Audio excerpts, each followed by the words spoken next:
બનાસકાંઠા જિલ્લામાં ખારિયા અને ઓગળ કાંકરેજ યુવા જાગીરદાર રાજપૂત યુવા ટીમ દ્વારા ચિંતન શિબિર યોજાઈ. Bureau report Ramjibhai Akbar, Banaskantha. જે કામ કરવા પડે છે સમાજ માટે, સમાજના હિતમાં, સમાજને ધ્યાનમાં લઈ અને સમાજને કઈ રીતનું ફાયદાકારક રહે, આવનારી પેઢીને કઈ રીતનું ઉપયોગી થાય, એ વાત પણ આપણે અહીંયા કરવી છે. હું તો આમ તો નાનો માણસ છું, તમારા ગામમાં 2 વર્ષ આવ્યો છું સાહેબ સાથે, ખબર છે ઘણાને, પણ સમાજે જે જવાબદારી આપી છે એ જવાબદારી નિભાવવા માટે હું બંધાયેલો છું. 2 વર્ષ માટે સમાજના હિતમાં, સમાજના શિક્ષણને લઈ, ધ્યાનમાં લઈ જે કામ કરવું પડે એના માટે હું, મારી ટીમ આપની સાથે છીએ. દરેક ગામો જે આપણો સમાજ વસે છે, દરબાર સમાજ, વાઘેલા, જાગીરદાર વસે છે, ત્યાં દરેક કાર્યક્રમ આપણે કરીએ છીએ. એમાં આપણે સૌએ જોડાવાનું છે. બીજી કે આપણી ખારિયા જાગીરદાર રાજપૂત સમાજની જે કમિટી છે, જે ટીમ છે, એમને એકદમ જોરદાર તાળીઓથી વધાવીએ, એમને પણ ઉત્સાહ આપીએ. શાબાશ.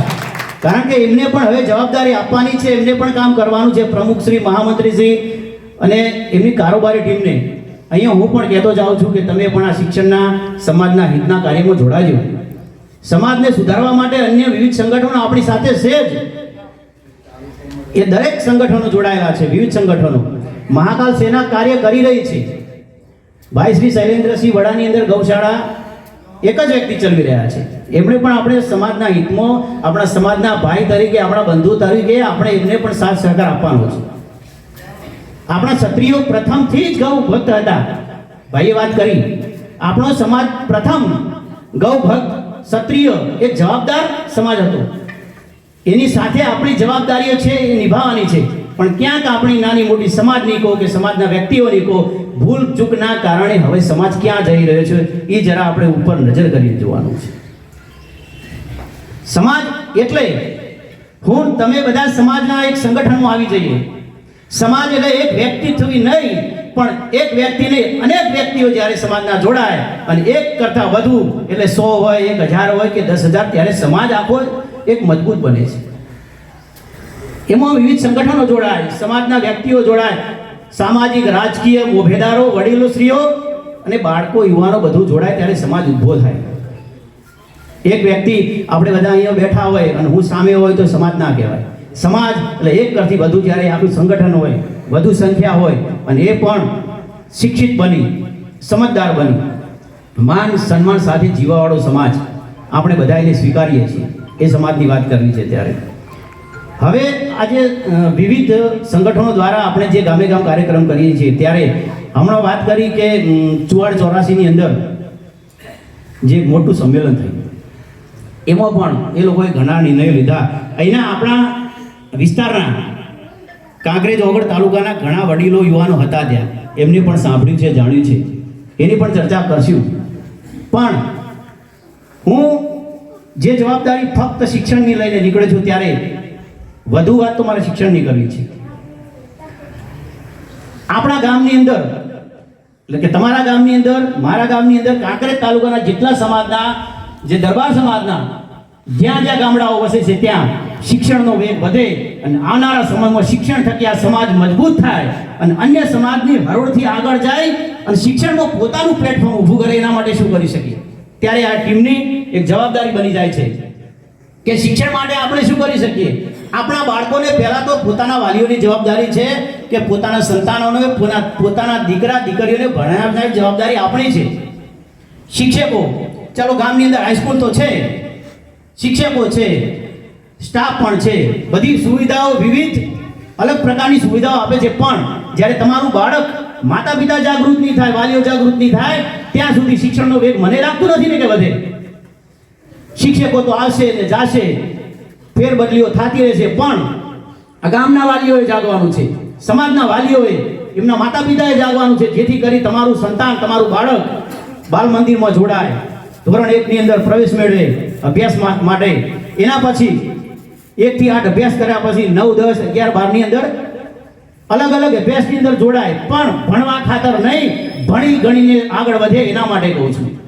ભણવા ખાતર તો આપણા ઘણા પૂર્વજો ભણી ગયા, ભણ્યા, કહેતા વડીલો કે ભણ્યા પણ ગણ્યા નહીં. અને આજે સૂત્ર લગભગ સાર્થક થતું એવું લાગે છે મને. આપણે ઘણી જગ્યાએ ભણીએ છીએ, પણ ગણતા નથી, પણ ભણી ગણીને આગળ જવાનું છે, પણ સંસ્કારને સાથે લઈ એ પણ આપણા સમાજની એક જવાબદારી છે. જે ગામની અંદર આ સમાજ વસે ત્યારે અન્ય સમાજો કહેતા કે અમારા ગામની અંદર આ સમાજ છે રાજપૂત સમાજ, ત્યારે એમને ભય ન હોતો. ગામનો વસવાટ થાય, ગામની સ્થાપના થાય ત્યારે અન્ય સમાજો આપણી સાથે જોડાતા. અહીંયા બેઠા છે વડીલોને ખબર હશે કે જ્યારે અન્ય સમાજ આપણી સાથે એક મજબૂતાઈથી રહેતો. એનું કારણ એ જ હતું, આપણે જાગીરદાર છીએ એમાં કોઈ ફરક નથી. આપણે જાગીરદાર છીએ એમાં કોઈ ફરક નથી. આપણે રાજપૂત છીએ એમાં કોઈ ફરક નથી, ફરક પડવાનો પણ નથી.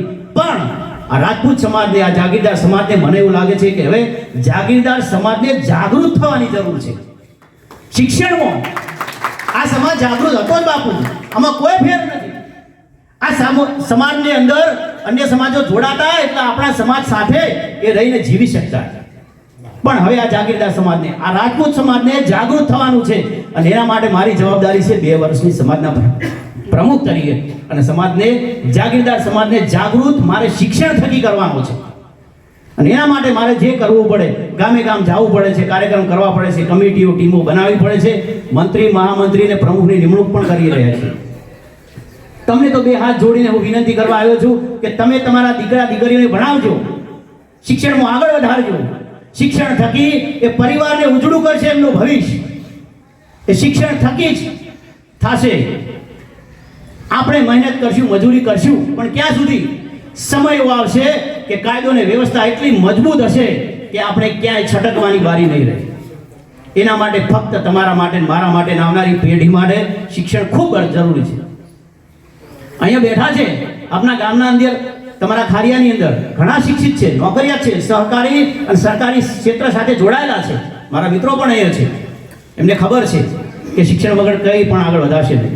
આપણા આગળ ઘણું ધન હશે, દોલત હશે, મિલકત હશે, જમીન જાગીરી હશે, પણ જ્યાં સુધી આપણા આગળ જ્ઞાન નહીં હોય, આપણા આગળ શિક્ષણ નહીં હોય, આપણા આગળ વિચારધારા અને વિમર્શ અને પરામર્શ કરવાની તાકાત નહીં હોય, ત્યાં આ સમાજ ક્યાંય ડગલું નહીં ભરી શકે. આવનારા સમયની અંદર 2026 અને પછી જ્યારે સમય આવશે, સમય જશે, ત્યારે આપણે બધાને વિચારવું પડશે. અને આજે જ હું તો કહું, વિચારીને જાજો. તમે એક સંકલ્પ કરજો કે હું ઘરે જઈશ, આપણા જે દીકરા દીકરીઓ હોય, એમના સંતાનો હોય, એમને ભણાવશું, એમને ગણાવશું, આગળ વધારશું, અને શિક્ષણ થકી ફરી આ કાગરેજને બેઠું કરશું. આ સમાજને એક ઉજ્જવળ ભવિષ્યની કલ્પના કરવા માટે નીકળ્યો છું. હું સમાજના પ્રમુખ તરીકે નથી કહેતો કોઈને, કે સાહેબ તરીકે નહીં, પણ એક તમારા દીકરા તરીકે, સમાજના સંતાન તરીકે કહું છું કે આપણે સૌએ સાથે પડવાનું છે. મારા એકલાથી આ શિક્ષણનું કામ નહીં થાય, એટલા માટે કાંકરેજ તાલુકાની અંદર 30 લોકોની કમિટી બનાવી છે.